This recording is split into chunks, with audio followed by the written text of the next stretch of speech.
17 июля.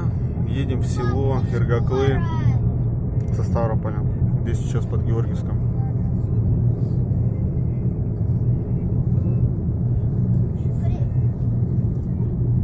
Аня проснулась. О! Ой, якось там є надо з відкритим ртом, стопудово, да? Проснулась моя жена наконец-то. Храпела на всю машину. Ты врешь. Даш, Даш, мама храпела? Ну ты просто не слышала, потому что ты сзади сидела. Конечно. Мама храпела. Надо заехать купить тортик. Я храпещу. Я слышу, как ты храпишь, папа. Я? Да, в комнате, когда пел. Я самый не храпящий человек на свете. Ага, это ты врешь. Так что как-то так. Поездка у нас.